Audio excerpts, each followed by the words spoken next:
வணக்கம். இந்த வீடியோவில் TNPSC group 1 group 2 group 2A எல்லாத்துக்குமான காமனான ஒரு சிலபஸ் தான். யூனிட் 9ல் development and administration in Tamil Nadu. அதில் first chapter human development indicators in Tamil Nadu and comparative assessment across the country, அதாவது மனிதவள மேம்பாட்டு குறியீடுகளும் மேலும் மற்ற மாநிலங்களுடனான ஒப்பாய்வு. தமிழ்நாட்டின் மனிதவள மேம்பாட்டு குறியீடும் மற்ற மாநிலங்களுடனான ஒப்பாய்வும் அப்படிங்கிற டாப்பிக்கில் பார்க்குறோம். ஃபர்ஸ்டில் இன்ட்ரடக்ஷனில் தமிழ்நாடை பற்றி பார்க்க போகிறோம். தமிழ்நாடு எந்தெந்த இடங்களில் என்னென்ன பொசிஷனில் இருக்குது, என்ன ரேங்கில் இருக்குது அப்படின்னு பார்க்குறோம்.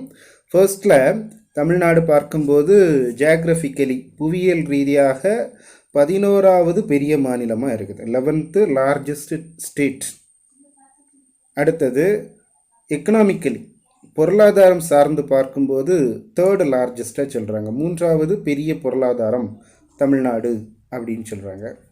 அடுத்தது 6th லார்ஜஸ்ட் பாப்புலேஷன் மக்கள் தொகை அடிப்படையில் பார்க்கும்போது 6th லார்ஜஸ்ட் 6வது பெரிய மாநிலமாக இருக்கிறது. அடுத்தது ஃபாஸ்டஸ்ட் க்ரோத் ஆஃப் எஸ்ஜிடிபி சின்ஸ் 2005. இந்த ஆண்டு மறக்கக்கூடாது. 2005 இருந்தே நம்முடைய தமிழ்நாட்டின் வளர்ச்சியானது மிக வேகமாக இருக்கிறது. எப்படி? ஸ்டேட் ஜிடிபி அப்படின்னா தெரியும், கிராஸ் டொமஸ்டிக் ப்ராடக்ட். இது ஸ்டேட் ஜிடிபி, அதாவது நம்முடைய மாநிலத்தில் உற்பத்தி.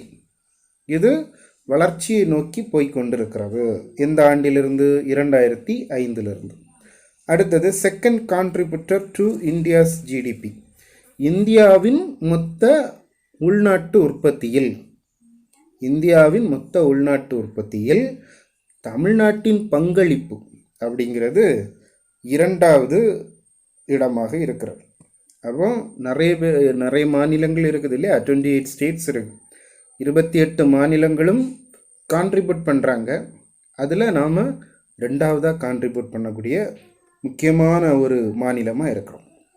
அடுத்தது 3rd, இதில் HDI. இதுதான் மிக மிக முக்கியமான ஒரு விஷயம். அதாவது மனிதவள மேம்பாட்டு குறியீட்டில் HDI ஹியூமன் டெவலப்மெண்ட் இண்டெக்ஸில் நாம் 3வது இடத்தை பிடிக்கிறோம். இந்த ஹியூமன் டெவலப்மெண்ட் இண்டெக்ஸை மனிதவள மேம்பாட்டு குறியீட்டை வெளியிடுகின்ற அமைப்பு எது அப்படின்னா யுஎன்டிபி. ஐநா மேம்பாட்டு திட்டம் அப்படின்னு தமிழில் சொல்லுவாங்க. ஐநா மேம்பாட்டு திட்டம் UNDP. அப்போ இது 2015 ஒரு ரிப்போர்ட் கொடுக்குறாங்க, ரிலீஸ் பண்ணுறாங்க. இந்த 2015 ரிப்போர்ட் ரிலீஸ் பண்ணதுபடி நம்ம 3வது இடத்துல இருக்கிறோம். அடுத்தது 3rd invested capital and industrial output, அதாவது தொழிலுக்கு முதலீடு செய்வது மற்றும் தொழில் உற்பத்தி. இதில் 3வது இடத்தை நாம் பிடிக்கிறோம், 3வது இடத்தை பிடிக்கிறோம். அடுத்தது 3rd health index as per நிதி ஆயோக், அதாவது சுகாதார குறியீடு. ஹெல்த் இண்டெக்ஸ்னால் சுகாதார குறியீடு. இந்த சுகாதார குறியீட்டை வெளியிடும் அமைப்பு எது? நிதி ஆயோக் அப்படிங்கிற அமைப்பு தான் சுகாதார குறியீட்டை வெளியிடுகிறது. அந்த நிதி ஆயோக் வெளியிடுகின்ற சுகாதார குறியீட்டின் அடிப்படையில் நாம் 3வது இடத்தை பிடிக்கிறோம். ஃபஸ்ட் இடம் யார் அப்படின்னு பார்த்தீங்கன்னா கேரளா. ஃபஸ்ட் இடம் கேரளா. செகண்ட் இடம் யாது? பஞ்சாப். அப்போ ஃபஸ்ட் இடம் கேரளாவும், செகண்ட் இடம் பஞ்சாபும், 3வது இடம் தமிழ்நாடு. நிதி ஆயோக்கில் இல்லை, நிதி ஆயோக் வெளியிடக்கூடிய சுகாதார குறியீட்டில். அடுத்தது highest gross enrolment ratio in higher education, அதாவது உயர்கல்வியில் மாணவர் சேர்க்கையின் விகிதம் என்பது அதிகமாக இருக்குது. மற்ற மாநிலங்களோடு ஒப்பிடும்போது உயர்கல்வியில் படிக்கக்கூடிய மாணவர்களுடைய எண்ணிக்கை நம்முடைய தமிழ்நாட்டில் அதிகமாக இருக்குது. நமக்கே தெரியும், நிறைய பேர் காலேஜ் முடித்தவங்க இருக்கிறாங்க, டிகிரி முடித்தவங்க, மாஸ்டர் டிகிரி முடித்தவங்க கூட இருக்கிறாங்க, பிஹெச்டி முடித்தவங்க கூட இருக்கிறாங்க. அப்போது highest gross enrolment ratio in higher education. அடுத்தது தமிழ்நாடு பார்க்கும்போது largest number of engineering colleges. தமிழ்நாட்டில் அதிகமான இன்ஜினியரிங் காலேஜஸ் இருக்குது அப்படின்னு சொல்கிறாங்க. அடுத்தது first investment proposals filed by MSMEs. MSMEs அப்படின்னா என்னது? மைக்ரோ ஸ்மால் மீடியம் என்டர்பிரைசஸ், குறு சிறு நடுத்தர தொழில்கள், குறு சிறு நடுத்தர தொழில். அப்போ micro small medium enterprises.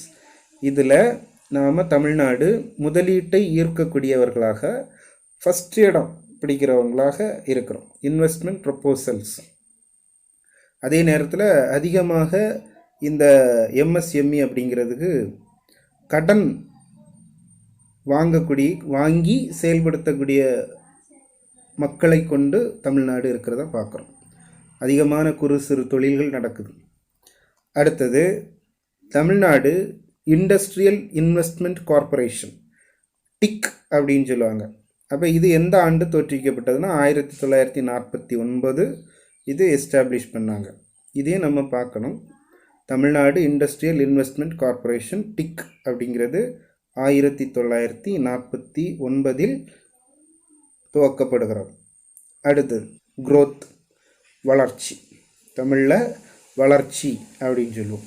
Development தமிழில் மேம்பாடு அப்படின்னு சொல்லுவோம். ஆனால் கரெக்டாக சில நேரத்தில் டிரான்ஸ்லேஷன் பண்ணும்போது மாற்றி கொடுத்துருவாங்க. நம்ம தான் கரெக்டாக புரிஞ்சுக்கணும். growth அப்படின்னா வளர்ச்சி, டெவலப்மெண்ட் அப்படின்னா மேம்பாடு. அதென்ன வளர்ச்சி, அதென்ன மேம்பாடு, ஏதாவது வித்தியாசம் உண்டா? ஆமாம். அப்போ வளர்ச்சி மேம்பாடு அப்படின்னு சொல்லும்போது வளர்ச்சி என்பது நேரோவர், அது ஒரு குறுகிய தன்மையுடையதாக இருக்கிறது. இப்போ நம்ம ஒரு நாட்டை எக்ஸாம்பிளாக எடுத்துட்டோம் அப்படின்னு சொன்னால் அந்த நாடு வளர்ச்சி அடைந்த நாடு. இப்போ எக்ஸாம்பிள் அமெரிக்காவை எடுத்துக்கோங்களாம். அமெரிக்கா உண்மையிலேயே வளர்ச்சி அடைந்த ஒரு நாடு தான். இந்த வளர்ச்சி அப்படின்னு சொல்லக்கூடியது ஒரு குறுகிய தன்மையுடையது. அது ஏன் அப்படின்னு நான் பிறகு சொல்கிறேன். டெவலப்மெண்ட் அப்படின்னு சொல்லும்போது ப்ராடர், பரந்த தன்மையுடையது. இப்போ பாருங்கள், வளர்ச்சி என்பது குவான்டிடேட்டிவ், அளவு சார்ந்தது. அதே நேரத்தில் டெவலப்மெண்ட் அப்படிங்கிறது குவாலிட்டேட்டிவ். அடுத்தது மூன்றாவது பாயிண்ட் சொல்லும்போது ஃபஸ்ட்டு பாயிண்ட் நமக்கு புரிஞ்சிடும். ஃபிசிக்கல் வளர்ச்சி அப்படின்னு சொன்னால் ஃபிசிக்கல். ஆனால் டெவலப்மெண்ட் மேம்பாடு அப்படின்னு சொல்லும்போது அது சோசியல், சமூகம் சார்ந்தது. டெவலப்மெண்ட் அப்படின்னு சொன்னால் சமூகம் சார்ந்தது. வளர்ச்சி அப்படின்னு சொன்னால் ஃபிசிக்கல், உடலளவை சார்ந்தது அல்லது பாடி. இப்போ பாருங்கள், அமெரிக்கா அப்படிங்கிறது ஒரு வளர்ச்சியடைந்த ஒரு நாடு. ஆனால் எல்லா மக்களும் மகிழ்ச்சியாக இருக்கிறாங்களா? அதை பார்க்கணும். அதை பார்க்கும்போது அது கொஞ்சம் பின்தங்கும். இப்போது நேரோவர் அப்படின்னு சொல்லும்போது குறுகிய ஒரு தன்மை. அதை வளர்ச்சி அப்படின்னு சொல்லக்கூடியதை பரந்த தன்மையை எடுத்துக்க முடியாது. அது ஒரு குறுகிய தன்மை. ஏன்னா அது நிலைத்து நிற்காது. அது உடலை சார்ந்தது, குவான்டிடேட்டிவ். ஆனால் டெவலப்மெண்ட் அப்படின்னு சொல்லும்போது ப்ராடர், பரந்த தன்மையுடையது, குவாலிட்டேட்டிவ்.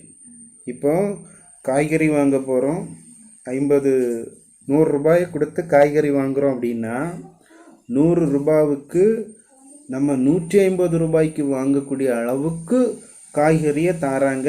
ஆனால் அழுகிய காய்கறிங்களை தாராங்க. இப்போ நம்ம அதை வாங்கிட்டு வருவோமா? இல்லை, 100 ரூபா கொடுக்குறோம், ஒரு 20 ரூபா நமக்கு நட்டம் ஏற்படுதுன்னு வச்சுக்கோங்களேன். சும்மா ரூபா நட்டம் ஏற்பட்டாலும் 80 ரூபாய்க்கு நல்ல ஃப்ரெஷ்ஷான காய்கறி கிடைக்கும் அப்படின்னா நம்ம ஃப்ரெஷ்ஷான காய்கறியை தான் வாங்குவோம், சாப்பிடுவோம்.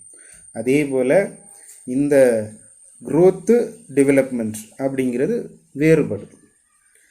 ஷார்ட் டேர்ம் growth அப்படின்னு சொல்லும்போது ஷார்ட் டேர்ம் குறுகிய தன்மையுடையது. ஏன்னா வளர்ச்சி அப்படின்னு சொன்னால் நீண்ட நாளைக்கு இருக்காது. திடீர்னு ஒரு நாடு நல்ல வளர்ச்சியாக இருக்குது, ஏதோ ஒரு பஞ்சம் வருது அல்லது ஏதோ நோய் வருது, தொற்று நோய் வருது, பேண்டமிக், அப்போ அதனுடைய அந்த நாட்டின் வளர்ச்சி குறையும். ஆனால் மேம்பாடு அப்படிங்கிறது லாங் டேர்ம், அது நீடித்தது. மேம்பாடு அப்படிங்கிறது நீடித்தது. எல்லா மக்களும் எல்லா வளமும் பெற்று இருப்பது மேம்பாடு. இது நாமினல், இது பெயரளவு. அப்போ வளர்ச்சி என்பது பெயரளவு தான். இது ரியல், மேம்பாடு அப்படிங்கிறது ரியல். இதுதான் வளர்ச்சிக்கும் மேம்பாட்டுக்கும் இடையே உள்ள வேறுபாடு. அப்போ இதை அளவிடுறதுக்கு ஜிடிபி அப்படிங்கிறத கொடுக்குறாங்க. இதை வளர்ச்சியை குரோத்தை அளவிடுறதுக்கு ஜிடிபி கொடுக்குறாங்க, ஜிஎன்பி கொடுக்குறாங்க, பிபிபி அப்படின்னு கொடுக்குறாங்க. பிபிபினா purchasing parity, power of parity, அதாவது வாங்கும் திறமை. இங்கே மேம்பாடு டெவலப்மெண்ட் அப்படின்னு பார்க்கும்போது எஜுகேஷன், லைஃப் எக்ஸ்பெக்டன்சி, எஜுகேஷன் கல்வி, லைஃப் எக்ஸ்பெக்டன்சி ஆயுள் எதிர்பார்ப்பு, இதெல்லாம் ரிலேட்டடாக வருது எது டெவலப்மெண்ட். அப்போ இதுதான் வித்தியாசம். growth அப்படின்னா அது நாமினல் தான், டெவலப்மெண்ட் அப்படிங்கிறது அது ரியல். அப்போ எல்லா மக்களும் எல்லா வளமும் பெற்று இருக்கிறது தான் டெவலப்மெண்ட் அப்படின்னு சொல்கிறாங்க. இப்போ பணக்காரர்கள் இப்போ ஒரு 10 பேர் இருக்காங்கன்னு வச்சுக்கிடுவோம், சும்மா ஒரு 10 பேர் இருக்கிறாங்க. அந்த 10 பேரில் 2 பேர் நல்லா பணம் சம்பாதிக்கக்கூடியவங்க, பெரிய பணக்காரங்க. அப்போ எல்லாரும் சேர்ந்து மற்ற ஒரு 8 பேரும் ஏழைகள். இப்போ அந்த 2 பேர் 100 ரூபா சம்பாதிக்கிறாங்க, 200 ரூபா சம்பாதிக்கிறாங்க அப்படின்னா மற்ற 8 பேரும் அந்த 200 ரூபாயும் மற்ற 8 பேரும் சேர்ந்து சம்பாதிக்கிறாங்க. அப்போ அவங்க சம்பாதிக்கிறது குறையும். அது அந்த 8 பேர் சம்பாதிக்கிறது அவங்களுடைய தனி வருமானம் அப்படிங்கிறது, தலா வருமானம் அப்படிங்கிறது குறையும். இவங்க 2 பேரும் அதிகமாக சம்பாதிக்கிறாங்க. அப்போ எல்லாத்தையும் சேர்த்து பார்க்கும்போது வருமானம் அதிகமாக இருக்குது அப்படின்னு சொன்னால் அது உண்மையான தன்மை கிடையாது. எல்லாரும் ஒன்று போல இருக்கணும், எல்லாரும் 200 ரூபா சம்பாதிக்கணும். அப்படி இருந்தால் அது டெவலப்மெண்ட். அப்போ வளர்ச்சி அப்படிங்கிறது வேறு, டெவலப்மெண்ட் அப்படிங்கிறது வேறு. அடுத்தது 1970 மோரிஸ் டி மோரிஸ் அப்படின்னு சொல்லக்கூடியவர் ஒரு குறியீட்டை கொண்டு வரார், இண்டிகேஷன். அது என்ன அப்படின்னா PQLI அப்படின்னு சொல்லக்கூடிய ஒரு குறியீடு. அதனுடைய பொருள் P அப்படின்னா physical, Q quality, L life, ஐனா index, physical quality of life index. இது உடல் சார்ந்த ஒரு குறியீடு, physical quality of life index. இதனுடைய காரணிகள், அதாவது ஃபேக்டர்ஸ், இது எதை சார்ந்து எதை வைத்து இதை அளவிடுறாங்க அப்படின்னு பார்த்தோம்னா லிட்ரஸி எழுத்தறிவு, லைஃப் எக்ஸ்பெக்டன்சி வாழ்நாள் எதிர்பார்ப்பு, IMR இன்ஃபென்ட் மார்ட்டாலிட்டி ரேட், இதையெல்லாம் வைத்து தான் இந்த PQLI அப்படின்னு சொல்லக்கூடிய ஃபிசிக்கல் குவாலிட்டி ஆஃப் லைஃப் இதை கொண்டு வந்தவர் யார்? 1970 மோரிஸ் டி மோரிஸ் அப்படிங்கிறவரை அறிமுகப்படுத்தினார். அப்போ இதை வச்சு நாடுகளை அளவிட்டாங்க. ஆனால் அது பெரிய அளவில் சக்ஸஸாக இல்லை. அதாவது இண்டிகேட்டர் ரேஞ்ச் அப்படின்னு பார்த்தீங்கன்னா அதனுடைய அளவீடு 1 முதல் 100 அப்படின்னு இருக்கும். இப்போ 100 ஒரு நாடு ஒரு 100 பெற்றாச்சு அப்படின்னு சொன்னால் அவங்க ஃபிசிக்கல் குவாலிட்டி ஆஃப் லைஃப் இண்டெக்ஸில் ஃபஸ்ட்டு இருக்கிறாங்க அப்படின்னு அர்த்தம். அடுத்தது HDI அடுத்ததான் பார்க்குறோம். 1990 HDI ஹியூமன் டெவலப்மெண்ட் இண்டெக்ஸ் அப்படின்னு சொல்லக்கூடியது மேம்படுத்தப்படுகிறது. 2 நபர்கள் யார் அப்படின்னா மஹபூப் உல் ஹக் ஒருத்தர், பாகிஸ்தானை சேர்ந்தவர், அமர்த்தியா சென் இன்னொருத்தர் இந்தியாவைச் சேர்ந்தவர். இந்த 2 பேரும் சேர்ந்து 1990 உருவாக்கிய ஒரு குறியீடு தான் human development index HDI. Mahbub ul Haq பாகிஸ்தானைச் சேர்ந்தவர், அமர்த்தியா சென் இந்தியாவைச் சேர்ந்தவர். இவர்கள் 2 பேரும் சேர்ந்து இந்த குறியீட்டை உருவாக்கினர். அப்போ இந்த குறியீட்டுக்கான காரணிகள், இந்த குறியீட்டுக்கான ஃபேக்டர்ஸ் என்ன அப்படின்னு பார்த்தோம்னா, லிட்ரஸி, லைஃப் எக்ஸ்பெக்டன்சி, PCI, PCAனா பெர் கேபிட்டா ஆஃப் இன்கம், அதாவது தலா வருமானம், இன்கம். அப்போ வருமானத்தையும் சேர்க்குறாங்க. இப்போ அங்கே நம்ம PQLI அதில் பார்த்தோம்னா லிட்ரஸி இருக்குது. Okay, literacy, life expectancy, infant mortality rate, குழந்தை இறப்பு விகிதம் அப்படின்னு தமிழில் சொல்லுவோம். அப்போ இந்த 3ம் இருக்குது. சரி, ஆனால் இங்கே இன்கம் இல்லை. HDIயில் பாருங்கள், இன்கம் சேர்த்துருக்காங்க, பெர் கேபிட்டா ஆஃப் இன்கம், தலா வருமானம். அப்போ லிட்ரஸி, லைஃப் எக்ஸ்பெக்டன்சி கூடவே இன்கம் இது சேர்க்கிறது தான் HDI.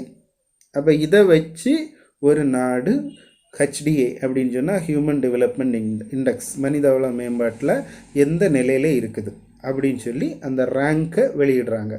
அதனுடைய பொசிஷன் என்ன அப்படின்னு பார்க்குறாங்க. இந்த ரேங்கை வெளியிடுறது, அதாவது இந்த ரிப்போர்ட் அறிக்கை கொடுக்கறது யார், ரிலீஸ் பண்ணுறது யார்?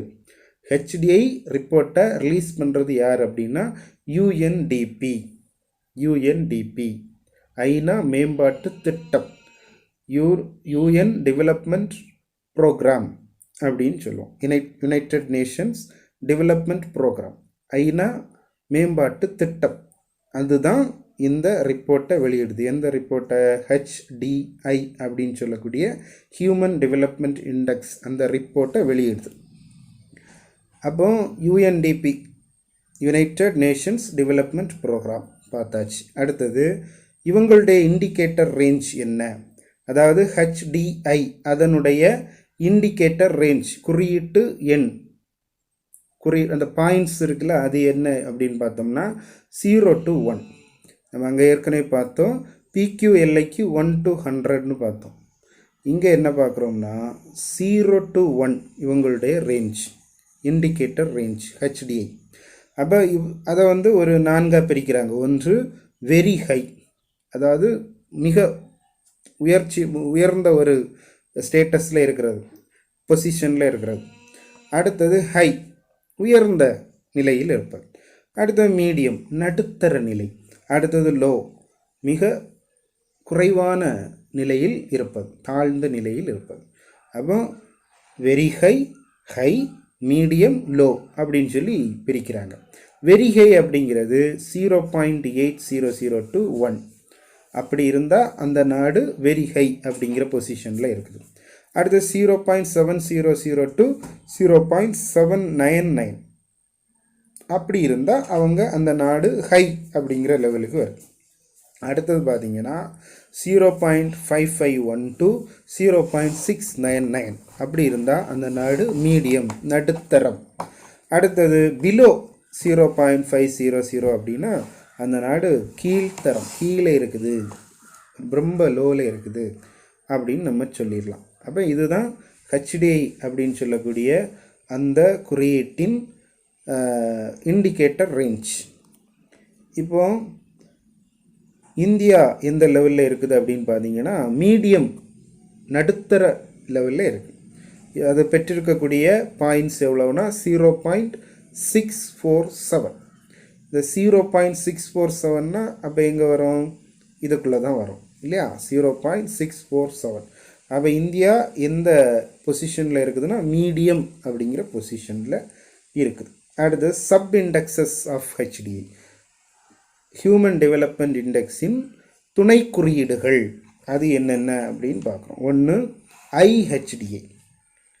IHDAனா inequality adjusted human development index.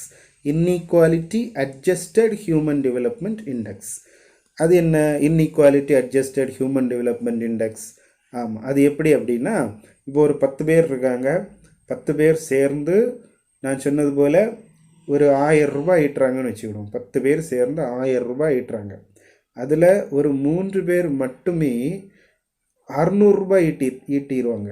மற்றவங்க 7 பேரும் சேர்ந்து 400 ரூபாய் ஈட்டுறாங்க அப்படின்னு சொன்னால் அதில் இன்இக்வாலிட்டி இருக்குது. அப்போ அந்த 3 பேர் மட்டும் கொஞ்சம் வளர்ச்சி அடைஞ்சவங்களாக இருக்கிறாங்க, ரொம்ப பணக்காரங்களாக இருக்கிறாங்க.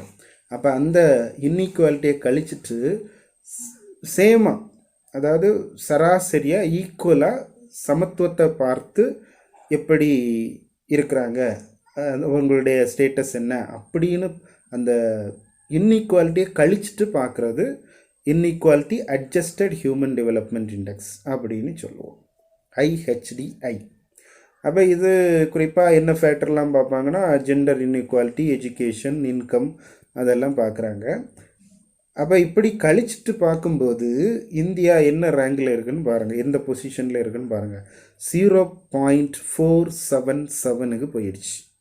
அப்போ 0.477 அப்படின்னா லோவுக்கு போயிட்டு மீடியத்தில் இருந்து லோவுக்கு வந்தாச்சு.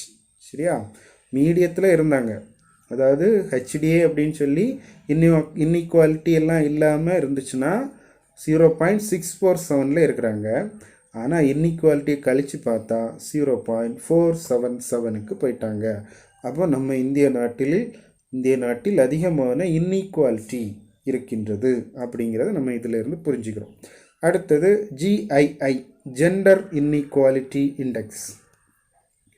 ஜெண்டர் இன்இக்வாலிட்டி இண்டெக்ஸுடைய ஃபேக்டர்ஸ் என்ன அப்படின்னு பார்ப்போம்.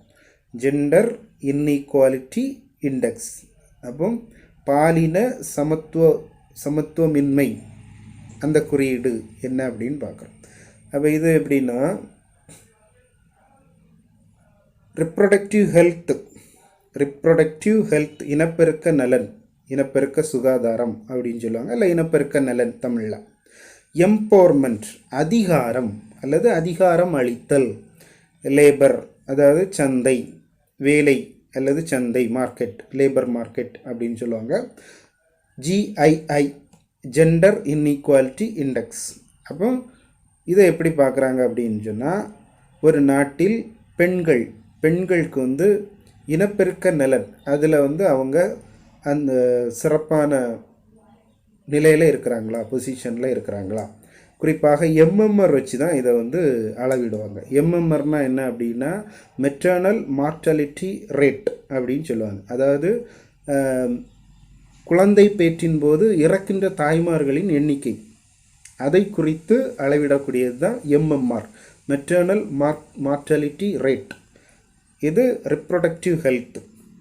அடுத்தது எம்பவர்மெண்ட் அப்படின்னா இப்போ ஒரு பார்லிமெண்ட்லேயோ அல்லது லெஜிஸ்லேட்டிவ் அசம்பிளியிலையோ, பார்லிமெண்ட்னா நாடாளுமன்றம், லெஜிஸ்லேட்டிவ் அசம்பிளி அப்படின்னா சட்டமன்றம், நாடாளுமன்றத்திலேயோ சட்டமன்றத்திலேயோ பெண்களுக்கான இருக்கைகள் எவ்வளவு, பெண்களுக்கு பதவிகள் கொடுத்துருக்குறாங்களா, பெண் எம்எல்ஏஸ் எத்தனை பேர் இருக்காங்க, இதை பற்றி பார்க்குறது தான் எம்பவர்மெண்ட், பெண்களுக்கு அதிகாரம் அளித்தல். அப்போ ஒரு நாடு ஒரு பெண்களுக்கு எவ்வளவு அதிகாரம் அளிச்சிருக்காங்க அப்படிங்கிறத கணக்கிட்டு சொல்லக்கூடியது தான் இந்த ஜெண்டர் இன்இக்வாலிட்டி இண்டெக்ஸில் ஒரு ஃபேக்டர். அடுத்த ஃபேக்டர் என்ன அப்படின்னா லேபர், சந்தை. அப்போ லேபர் அப்படின்னு சொல்லி பார்க்கும்போது ஆணுக்கும் பெண்ணுக்கும் சரியான இது ஊதியம் கொடுக்கப்படுதா அப்படின்னு பார்ப்பாங்க. ஒரு ஆணுக்கு 1000 ரூபாய் கொடுக்குறாங்க அப்படின்னா பெண்ணுக்கும் 1000 ரூபாய் கொடுத்தாங்க அப்படின்னா அந்த நாடு இந்த இண்டிகேஷனில் ஃபஸ்ட்டில் இருக்குன்னு அர்த்தம். அப்போ அப்படி கொடுக்கல, பெண்களுக்கு குறைவாக தான் கொடுக்குறாங்க, ஒரு 800 ரூபா அல்லது 500 ரூபா தான் கொடுக்குறாங்க அப்படின்னா அப்போ ரொம்ப கீழே இருக்கிறோம் அப்படின்னு அர்த்தம். அப்போ GII பார்க்கும்போது இந்த 3 ஃபேக்டரையும் கணக்கிடுறாங்க. ஒன்று இனப்பெருக்க நலன், அதிகாரம் அளித்தல், சந்தை அல்லது தொழில் அல்லது சந்தை, ரிப்ரொடக்டிவ் ஹெல்த், எம்பவர்மெண்ட், அடுத்தது லேபர். அடுத்தது MPI அப்படின்னு சொல்லக்கூடிய ஒரு துணை குறியீட்டை பார்க்குறோம். சப் இண்டெக்ஸ் ஆஃப் HDIனுடைய துணை குறியீடு MPI. MPIனா multi dimensional poverty index. Multi dimensional poverty index. இதை தமிழில் என்ன சொல்லுவாங்கன்னா பல்பரிமாண ஏழ்மை குறியீடு அப்படின்னு தமிழில் சொல்லுவாங்க. அப்போ இதுக்கு என்ன இண்டெக்ஸ், என்ன ஃபேக்டர்ஸ் எல்லாம் கொடுக்குறாங்கன்னா, ஒன்று ஹெல்த்து, இன்னொன்று எஜுகேஷன், இன்னொன்று குவாலிட்டி ஆஃப் லைஃப். அப்போ ஒரு நாடு ஏழ்மை இல்லாத நாடாக இருக்கணும் அப்படின்னு சொன்னால் அவங்க ஆரோக்கியமாக இருக்கணும், கல்வியறிவு பெற்றவர்களாக இருக்கணும், தரமான வாழ்க்கை வாழக்கூடியவர்களாக இருக்கணும். Health, education, quality of life. அப்போ ஹெல்த் அப்படின்னு பார்க்கும்போது ஐஎம்ஆர் பார்க்குறாங்க, இன்ஃபண்ட் மார்டாலிட்டி ரேட் பார்க்குறாங்க, குழந்தை இறப்பு வீதம் பார்க்குறாங்க. அடுத்தது ஹை பர்த் ரேட், அதாவது உயர்ந்த பிறப்பு வீதம் இருக்குதா அப்படின்னு பார்ப்பாங்க. அடுத்தது எஜுகேஷன் பார்க்கும்போது ப்ரைமரி, செகண்டரி, ஸ்கூல் கண்டினியூஷன், அதாவது ப்ரைமரி தொடக்க நிலை, இடைநிலை பள்ளிகளில் ஏதாவது இடைநிற்றல் இருக்குதா அப்படின்னு பார்ப்பாங்க. அதாவது டிஸ்கண்டினியூ பண்ணியிருக்கவங்க நிறைய பேர் இருக்காங்களா அப்படின்னு பார்ப்பாங்க. அடுத்தது குவாலிட்டி ஆஃப் லைஃப் பார்க்கும்போது குக்கிங் ஃபியூவல், அதாவது சமையல் எரிவாயு, டாய்லெட் இருக்குதா, ட்ரிங்கிங் வாட்டர் இருக்குதா, இதெல்லாம் பார்த்து முடிவு பண்ணக்கூடியது தான் multi dimensional poverty index, MPI. இதனுடைய factors health, education, quality of life. அடுத்தது 2002 இந்த ஹெச்டியுடைய துணை குறியீடுகள் எல்லாம் வெளியாகிட்டு இருக்குது. அதுக்கப்புறம் 2002 பிஸ்வஜித் குஹா அப்படின்னு சொல்லக்கூடியவர் ஒரு கருத்து சொல்கிறார். என்ன அப்படின்னா, சில விஷயங்கள் ஹெச்டிஐயில் சரியாக முறைப்படுத்தப்படவில்லை அப்படின்னு பிஸ்வஜித் குஹா அப்படிங்கிறவர் சொல்கிறார். அவர் என்ன சொல்கிறாருன்னா, ஹெச்டிஐ 1 அப்படின்னு சொல்லி ஒன்று சொல்கிறார். ஹெச்டிஐ 1னா என்ன? ஹெச்டிஐ தான். அடுத்து ஹெச்டிஐ 2 அப்படின்னு சொல்லி ஒரு விஷயத்தை சொல்கிறார். ஹெச்டிஐ 2 அப்படின்னா ஹெச்டிஐ 1 + குவாலிட்டி ஆஃப் லைஃப். இப்போ நம்ம என்ன சேர்த்துருக்கோன்னா, ஹெச்டிக்கு கூட அந்த ஃபேக்டர்ஸ் எல்லாம் பார்த்து அது கூட குவாலிட்டி ஆஃப் லைஃபை கூட சேர்க்குறோம், ஆட் பண்ணுறோம், அவ்வளோதான். ஹெச்டிஐ 3 அப்படின்னா ஹெச்டிஐ 2 + பாவர்ட்டி எலிவேஷன் இண்டெக்ஸ் அப்படின்னா ஏழ்மை ஒழிப்பு, வறுமை ஒழிப்பு குறியீடு. வறுமை ஒழிக்கிறதுக்கு அந்த நாடு என்னென்ன திட்டங்கள் கொண்டு வந்திருக்குது அப்படின்னு அதையும் கூட சேர்த்துக்கணும். அடுத்தது ஹெச்டிஐ 4, ஹெச்டிஐ 3க்கு கூட அர்பனைசேஷன் இண்டெக்ஸ், நகரமயமாதல் குறியீடு.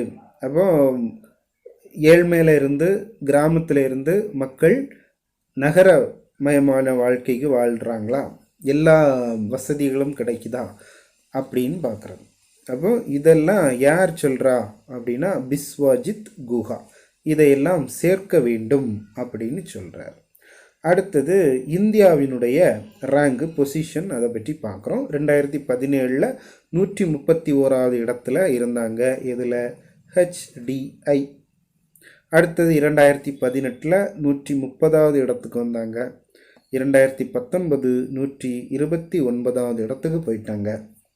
அப்போ மீடியம் 2019 மீடியம் அப்படிங்கிற லெவல் 0.647 அந்த என்ற புள்ளிகளை இந்தியா பெறுகிறது.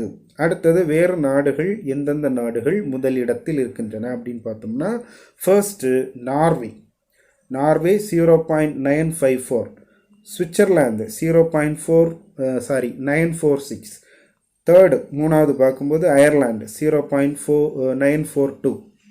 அப்போ இவங்க எல்லாமே வெரி ஹையில் இருக்காங்க. இந்த 3 நாடுகளுமே வெரி ஹை அப்படிங்கிற லெவலில் இருக்கிறாங்க. Norway, Switzerland, Ireland. அப்போ அந்த நாடுகள்லாம் மேம்பட்ட வாழ்க்கை இருக்குது. என்ன இருக்குது? லைஃப் எக்ஸ்பெக்டன்சி, வாழ்நாள் எதிர்பார்ப்பு நிறைய, அவங்க நிறைய நாட்கள் வாழ்கிறவங்களாக இருக்கிறாங்க. ரெண்டாவது லிட்ரஸி, கல்வி, நல்ல கல்வி கற்றவங்களாக இருக்கிறாங்க. மூன்றாவது இன்கம் போதுமான அளவுக்கு எல்லாருக்கும் வாழ்வதற்கு இன்கம் இருக்குது. அப்போ இந்த எல்லாத்தையும் சேர்ந்து பார்க்கும்போது அவங்க ஃபஸ்ட்டு லெவலில் இருக்கிறாங்க, வெரி ஹை அப்படிங்கிற ஸ்டேட்டஸில் இருக்கிறாங்க. அடுத்தது 4th பிளேஸில் ஜெர்மனி வராங்க. 5th பிளேஸில் ஹாங்காங் அப்படிங்கிற நாடு வராங்க. அடுத்து சவுத் ஏசியன் கண்ட்ரிஸ், தெற்காசிய நாடுகளை பார்க்கும்போது 2019 ரிப்போர்ட் படி ஹியூமன் டெவலப்மெண்ட் இண்டெக்ஸ் ஹெச்டிஐயுடைய குறியீடு என்னன்னு பார்த்தோம்னா டாப்பில் ஸ்ரீலங்கா இருக்குது. தெற்காசிய நாடுகளில் டாப்பில் ஸ்ரீலங்கா இருக்குது 71வது இடத்துல. இரண்டாவது இந்தியா 121வது இடம். 3 பூட்டான், 4 பங்களாதேஷ், 5 மியான்மர், அடுத்தது நேபாள் அப்படின்லாம் இது வந்து கீழே இருக்கக்கூடிய கண்ட்ரிஸ். மியான்மர், நேபாள், பாகிஸ்தான், ஆப்கானிஸ்தான். ஆப்கானிஸ்தான் வந்து தெற்காசிய நாடுகளில் கடைசியில் இருக்கிறாங்க. பாகிஸ்தான் கடைசி கொஞ்சம் மேலே மீடியம் அப்படிங்கிற லெவலில் இருக்கிறாங்க. அதே நேரத்தில் இந்தியாவும் பெரிய அளவில் ஒன்றும் இல்லை, 2வது இடத்த பிடிக்கிறாங்க. ஸ்ரீலங்காவுக்கு அடுத்தது. ஸ்ரீலங்கா ஃபஸ்ட் இடம் பிடிக்கிறாங்க ஹெச்டிஏல தெற்காசிய நாடுகளில். அடுத்தது பிரிக்ஸ் நாடுகள். பிரிக்ஸ் நாடுகள் அப்படின்னா இதெல்லாம் அப்படின்னு பார்த்தீங்கன்னா Russia, Brazil, China, South Africa, India. B for Brazil, R for Russia, I for India, C for China, S for South Africa. அப்போ இதில் பிரிக்ஸ் நாடுகளில் இந்தியா கடைசி இடத்த பிடிக்குது. ஃபஸ்ட் இடம் பிடிக்கிறது யாருன்னா ரஷ்யா, 2வது இடம் பிரேசில். அப்போ சவுத் ஆஃப்ரிக்காவை விட கீழே போயிடுச்சு, தென்னாப்பிரிக்காவை விட கீழே போயிடுச்சு இந்தியா. 129வது ரேங்கு. சவுத் ஆஃப்ரிக்கா பாருங்கள் 113வது ரேங்கு. அப்போ ரொம்ப கீழே இருக்கிறோம், இன்இக்வாலிட்டி நிறைய இருக்குது. அடுத்தது இந்தியாவை ஒப்பிடும்போது, அதாவது 1990 90ஐயும் 2019ஐயும் ஒப்பிடும்போது 1990 0.431 அப்படிங்கிற பிளேஸில் இருக்கிறாங்க, அப்படிங்கிற பாயிண்ட்ஸ் பெறுறாங்க. 2019 0.647 அப்படிங்கிற பாயிண்ட்ஸை பெறுறாங்க. அப்போ வளர்ச்சி அடைஞ்சிருக்கிறாங்க, இருந்தாலும் பெரிய அளவு சொல்லிக்கிற அளவுக்கு இல்லை. எம்பிஐனா மல்டி டைமென்ஷனல் பாவர்ட்டி இண்டெக்ஸ் பார்த்தோம். அதில் 2019 இந்தியா பெற்றிருக்கக்கூடிய பாயிண்ட்ஸ் எவ்வளோன்னா 0.121, ரொம்ப குறைவு தான். அடுத்தது ஐஹெச்டிஐ, அதாவது இன்இக்வாலிட்டி ஹியூமன் டெவலப்மெண்ட் இண்டெக்ஸ். இதில் 2019 0.477 இருக்கிறாங்க. 2018 0.468 இருந்தாங்க, இப்போ கொஞ்சம் கூடுதலாக வந்திருக்கிறாங்க. அடுத்தது ஜிஐஐ, ஜெண்டர் இன்இக்வாலிட்டி இண்டெக்ஸ். அதில் 122வது பிளேஸில் இருக்கிறாங்க. 162 நாடுகளை பார்க்குறாங்க, அதில் 122வது பிளேஸ் இந்தியா. அடுத்தது ஜிடிஐ பார்க்கும்போது, ஜிடிஐ அப்படின்னு சொன்னால் ஜெண்டர் டெவலப்மெண்ட் இண்டெக்ஸ். அதில் 5 ஸ்டேஜஸாக கொடுப்பாங்க. 5 ஸ்டேஜஸில் எத்தனாவது ஸ்டேஜில் இந்தியா இருக்குது அப்படின்னு பார்த்தா இந்தியா 5th ஸ்டேஜில் இருக்குது. அடுத்தது ஹெச்டிஏயை கணக்கிடுவது அப்படின்னா life expectancy index into education index into income index.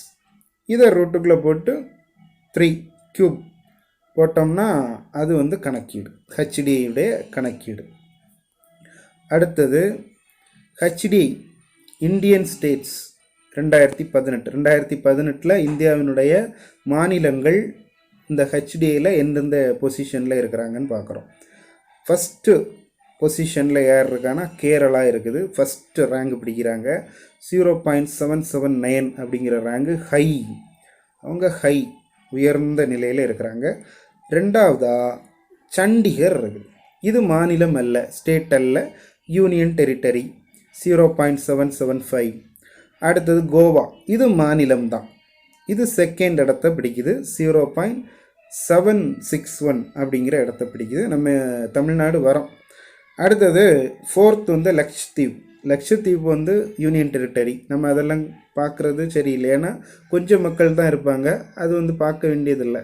அடுத்து டெல்லி, அதுவும் union territory. Andaman union territory. Pondicherry 7வது இடம், அதுவும் யூனியன் டெரிட்டரியாக இருக்குது. அடுத்தது 8வது இடத்துல அடுத்தது ஒரு மாநிலம். என்ன மாநிலம்? ஹிமாச்சல் பிரதேஷ் 3rd இருக்கிறாங்க.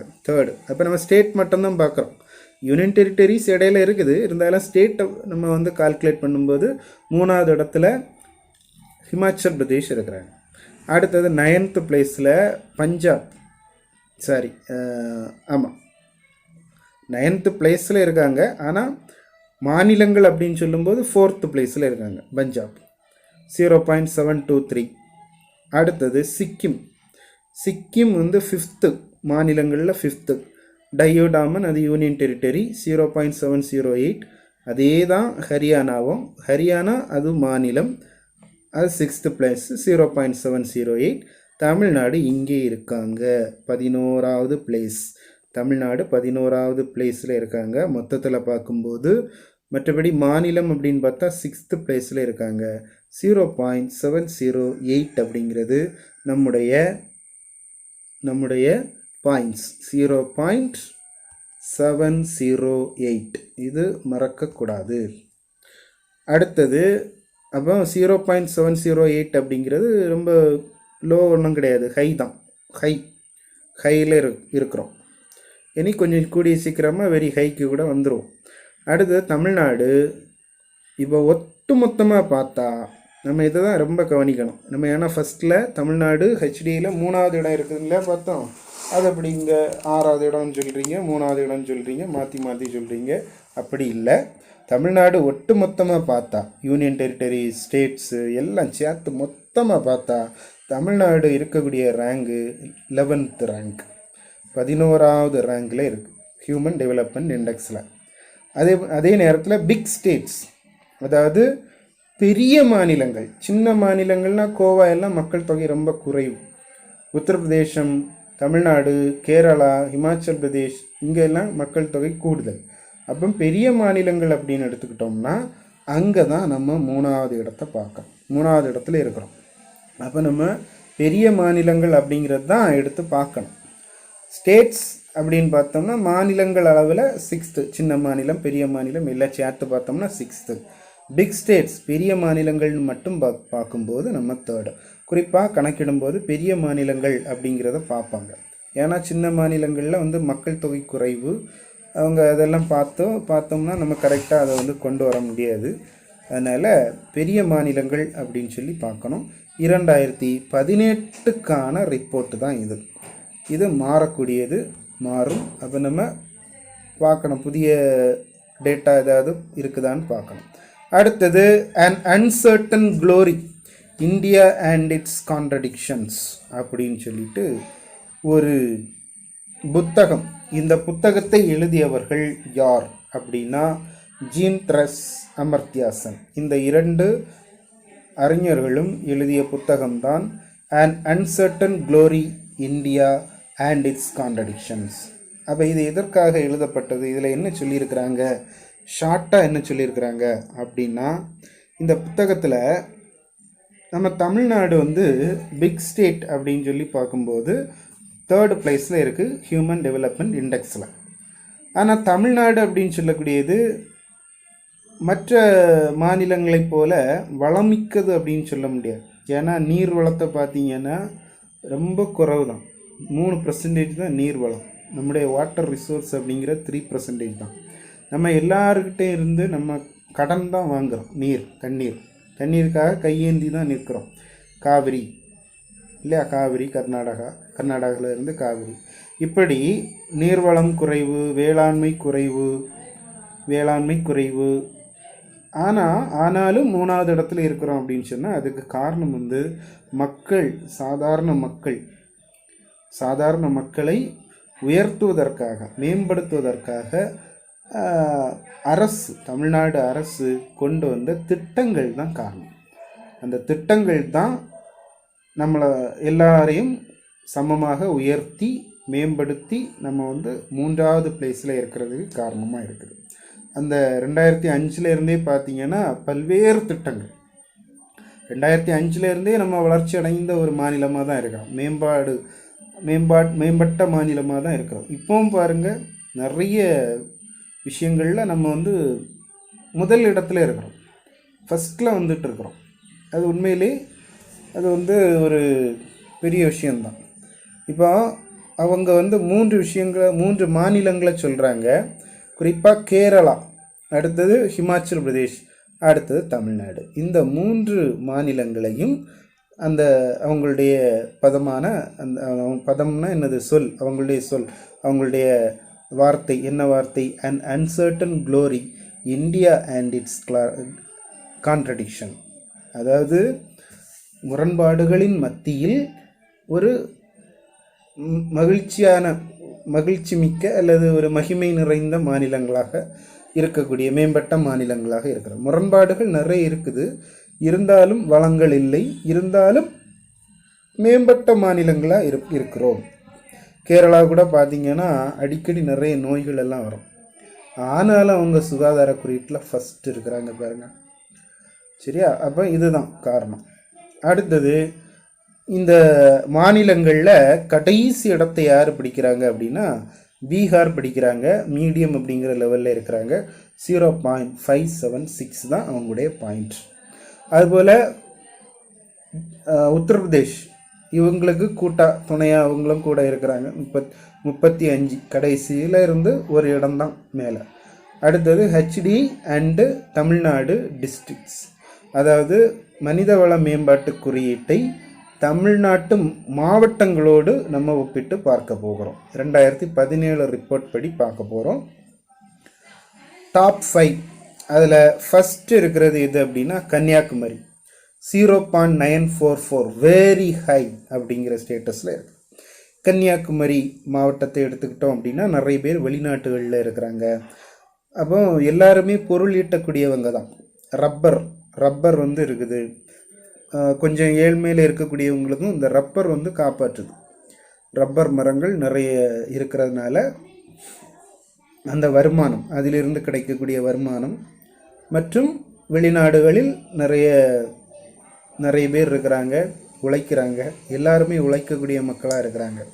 அதுதான் கன்னியாகுமரி ஒரு வெரி ஹை அப்படிங்கிற ஸ்டேட்டஸில் இருக்கிறது. காரணம், வாழ்நாள் எதிர்பார்ப்பு, அதாவது லைஃப் எக்ஸ்பெக்டன்சி அப்படிங்கிறது அதிகமாக இருக்குது. ஏன் அதிகமாக இருக்குது அப்படின்னு பார்த்தோம்னா சுகாதாரத்திற்கான எல்லா நடவடிக்கைகளும் எடுக்கப்படுகிறது. அதனால் வெரி ஹை 0.944 அப்படிங்கிற பாயிண்ட்ஸில் வெரி ஹை அப்படிங்கிற ஸ்டேட்டஸில் இருக்கிறாங்க. அடுத்தது விருதுநகரம் பார்த்தாச்சுன்னா எல்லாத்துலேயும் சிறந்தது தான். லிட்ரஸிலையும் சிறந்ததாக இருக்குது.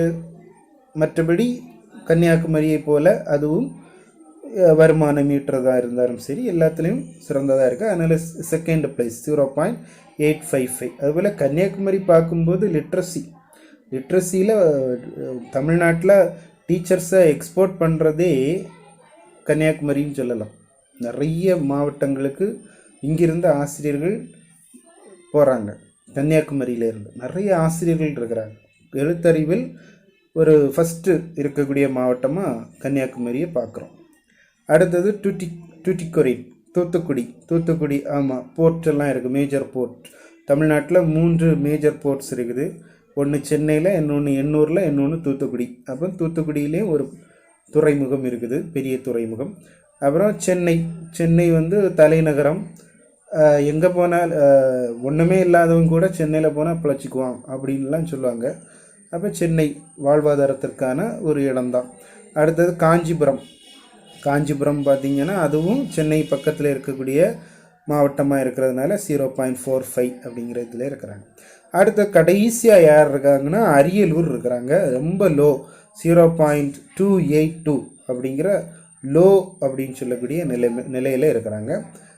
பெரம்பலூர் அதுக்கு பக்கத்தில் இருக்கிறாங்க. அடுத்தது GII ஜெண்டர் இன்இக்வாலிட்டி இண்டெக்ஸ். இதில் டிஸ்ட்ரிக்ட் வைஸ் பார்த்தோம் அப்படின்னா நீலகிரி ஃபஸ்ட்டில் இருக்குது, விருதுநகர் செகண்டு, தேர்டு வெள்ளூர். அடுத்தது சிவகங்கை கடைசிக்கு கொஞ்சம் முன்னாடி இருக்கிறாங்க. இங்கே பார்த்தோம்னா அங்கேயும் அரியலூர் தான் லாஸ்ட் இருக்கிறாங்க. லாஸ்ட்டு GII அப்படின்னு சொல்லக்கூடிய ஜெண்டர் இன்இக்வாலிட்டி இண்டெக்ஸ், அதில் அரியலூர் தான் லாஸ்ட்டு வராங்க. அதுக்கு முன்னாடி சிவகங்கை. அடுத்தது multi dimensional poverty index MPI அப்படிங்கிறதுல காஞ்சிபுரம் ஃபஸ்ட் இருக்கிறாங்க. ஏன்னா நிறைய திட்டங்கள் அவங்களுக்கு கிடைக்குது. காஞ்சிபுரம் ஏழ்மையை வந்து மாற்றுவதற்கான திட்டங்கள். அப்புறம் சென்னை அவங்களும் 2வது வராங்க.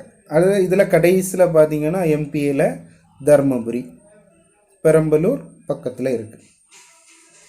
அடுத்தது இன்கம் அப்படின்னு பார்க்கும்போது கன்னியாகுமரியும் ஈரோடும் ஈட்டக்கூடிய வருமானங்கள் வந்து மற்ற மாநிலங்களை விட 3 மடங்கு அதிகம். கன்னியாகுமரியும் ஈரோடும் ஈட்டக்கூடிய வருமானங்கள் அப்படிங்கிறது மற்ற மாநிலங்களை விட 3 மடங்கு அதிகம் அப்படின்னு சொல்கிறாங்க. ஆமாம், யாரும் உழைக்காதவங்க யாருமே இல்லை. அடுத்தது தமிழ்நாட்டில் கல்விக்காக எத்தனை பெர்சன்டேஜ் என்னென்ன ஒதுக்குறாங்க அப்படின்னு பார்த்தோம்னா, கல்வி நிதி, டெக்னிக்கல் எஜுகேஷன், பொறியியல் கல்லூரி, ஐடிஐ, பாலிடெக்னிக், இந்த கல்லூரிகளுக்கு இந்த கல்விக்கு நிதி வழங்குவது அப்படிங்கிற 35% நிதி ஒதுக்குறாங்க தமிழ்நாட்டில். அடுத்தது பப்ளிக் எஜுகேஷன், பொது கல்வி, அதுக்கு வந்து 55% ஒதுக்குறாங்க. அப்போ கல்விக்கு அதிகமான எஜுகேஷனுக்கு முக்கியத்துவம் கொடுக்கக்கூடிய ஒரு மாநிலம் தமிழ்நாடாக இருக்கிறது. அடுத்தது பிரைமரி ஹெல்த், ஆரம்ப சுகாதாரம், 40% வந்து இதுக்கு நிதி ஒதுக்குறாங்க. அடுத்து HDI 2017 படி CDI அப்படின்னு சொல்லக்கூடிய சைல்டு டெவலப்மெண்ட் இண்டெக்ஸ், இது ரொம்ப முக்கியமானது. குரூப் 1ல் கூட கேட்டிருந்தாங்க இல்லையா. ஹெல்த், நியூட்ரிஷன், எஜுகேஷன், இந்த 3ம் தான் இதற்கான ஃபேக்டர்ஸ். அப்போ சைல்டு டெவலப்மெண்ட் இண்டெக்ஸில் எதெல்லாம் ஃபேக்டர்ஸ் அப்படின்னா ஹெல்த்து, நியூட்ரிஷன், எஜுகேஷன். அடுத்தது இது எதில் இருந்து கொண்டு வந்தாங்க, எப்படி இது உருவாச்சு இந்த இண்டெக்ஸ் அப்படின்னா, இது ஒரு இதர குறியீடு தான், துணை குறியீடு கிடையாது, வேறு. அப்போது அதனால ஹெச்டிஐ சார்ந்து வராது, இருந்தாலும் இது ஒரு முக்கியமான குறியீடு. Save the children, UK, Britain வந்து இந்த ஒரு வாசகத்தை கொண்டு வந்துச்சு, குழந்தைகளை காப்பாற்றுங்கள் 2008. அதன் மூலமாக தான் இந்த ஃபேக்டர்ஸ் எல்லாம் கொண்டு வந்து CDI அப்படிங்கிறத வச்சுருக்கிறாங்க. சைல்டு டெவலப்மெண்ட் இண்டெக்ஸ், குழந்தை மேம்பாட்டு குறியீடு. ஹெல்த்து, நியூட்ரிஷன், எஜுகேஷன், இந்த 3ம் இதனுடைய ஃபேக்டர்ஸ். அடுத்தது இந்தியாவில் 2018 116வது இடம், 2019 113வது இடத்துக்கு போயிட்டாங்க. அடுத்தது கன்னியாகுமரி பார்க்கும்போது ஃபஸ்ட்டு பிளேஸ், கன்னியாகுமரி ஃபஸ்ட்டு பிளேஸில் இருக்கிறாங்க, கோயம்புத்தூர் செகண்ட் பிளேஸில் இருக்கிறாங்க. இதில் இந்த CDI சைல்டு டெவலப்மெண்ட் இண்டெக்ஸில் கன்னியாகுமரி ஃபஸ்ட்டு, கோயம்புத்தூர் செகண்ட். அடுத்தது திருவண்ணாமலை கடைசிக்கு போயிட்டாங்க. அதுலேயே ரொம்ப பேக்கில் இருக்கிறது அரியலூர், லாஸ்ட்டில் இருக்கிறாங்க. அரியலூர் ரொம்ப பேக்கில் இருக்காங்க. அடுத்தது FSI அப்படின்னு சொல்லக்கூடிய ஃபுட் செக்யூரிட்டி இண்டெக்ஸ், இதில் உணவு பாதுகாப்பு குறியீடு. இதில் என்னெல்லாம் சொல்கிறாங்கன்னு பார்ப்போம். இதனுடைய ஃபேக்டர்ஸ் பார்த்திங்கன்னா அவைலபிலிட்டி, ஆக்சஸ், அப்சார்ப்ஷன். அப்படின்னா அவைலபிலிட்டினா கிடைக்கும் தன்மை, உணவு கிடைக்கக்கூடிய தன்மை. நம்ம எங்கேயாவது மலை பிரதேசத்தில் இருந்தோம் அப்படின்னு சொன்னால் உணவு கிடைக்காது இல்லையா, எங்கேயாவது போய் இருக்க முடியாது இல்லையா. உணவு கிடைக்கக்கூடிய தன்மை, அதை பொறுத்து தான் ஃபுட் செக்யூரிட்டி இண்டெக்ஸ் வந்து கொடுக்கப்படுகிறது. அடுத்தது ஆக்சஸ், அதாவது அணுகல் அப்படின்னா என்னது, வாங்குதல், வாங்கக்கு திறமை இருக்கணும். அடுத்தது 3வதாக உட்கிரகித்தல், அதாவது உட்கொள்றதுல நியூட்ரிஷன் வரும் இல்லையா, நியூட்ரிஷன், சத்தானதை சாப்பிட்றோமா அப்படின்னு. அப்போது அவைலபிலிட்டி அப்படின்னு சொல்லும்போது திருவாரூர் ஃபஸ்ட் இருக்குது.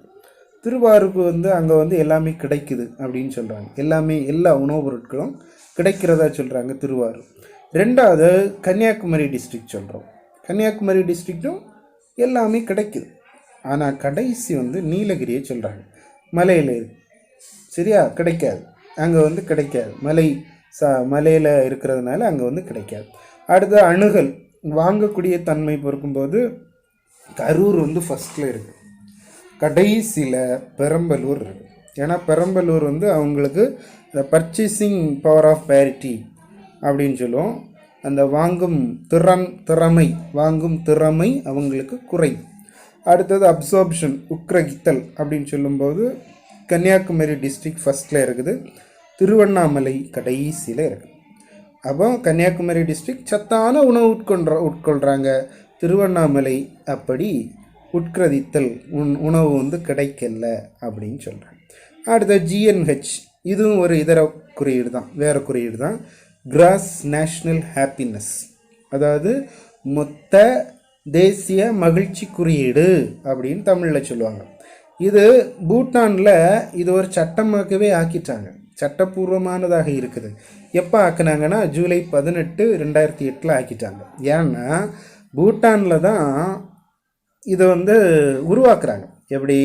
GNH, கிராஸ் நேஷ்னல் ஹாப்பினஸ், அதை காயின் பண்ணதே யார்?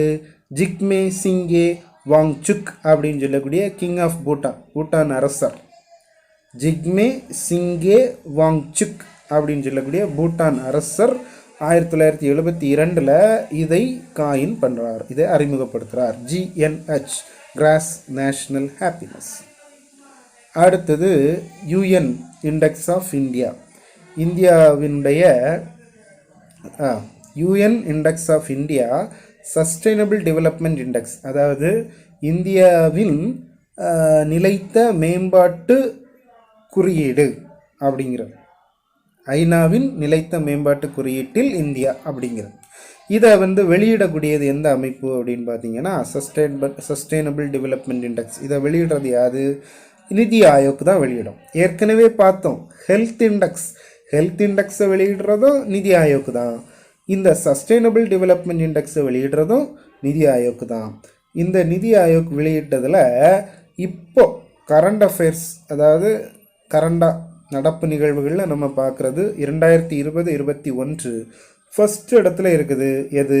கேரளா. எதில்? சஸ்டைனபிள் டெவலப்மெண்ட் இண்டெக்ஸில், நீடித்த நிலைத்த மேம்பாட்டு குறியீட்டு, அதில் கேரளா முதலிடத்தில் இருக்கிறது. இரண்டாவதாக தமிழ்நாடு மற்றும் ஹிமாச்சல் பிரதேஷ் பிடிக்கிறாங்க. சரியா? தமிழ்நாடு இப்போ 2020-21 இதில் குறியீடு பொசிஷன் பார்க்கும்போது 2வது இடம். 2019 பார்த்தீங்கன்னா 3வது இடத்துல இருந்திருப்பாங்க. இப்போ 2வது இடத்து வந்துட்டாங்க. யார்? தமிழ்நாடு. நம்ம தான் தமிழ்நாடு 2வது இடத்துக்கு வந்துட்டோம். 2வது இடத்துக்கு வந்துட்டோம். தமிழ்நாடு கூடவே ஹிமாச்சல் பிரதேசம் இருக்கிறாங்க, அவங்களும் 2வது இடம் தான் இருக்கிறாங்க. அப்போ இதில் வந்து ஃபஸ்ட்டு சாப்டர் இதில் இருந்தே ஒரு 7 கொஸ்டினாவது கேட்டிருப்பாங்க. குறைந்தபட்சம் 5 அல்லது 6 கொஸ்டின்ஸ் வந்து ஆவரேஜாக நடந்து முடிந்த எக்ஸாம்ஸ்லாம் வந்து கேட்குறாங்க. அப்போ அதனால் இந்த பாடம் தவிர்க்க முடியாத ஒரு பாடம்.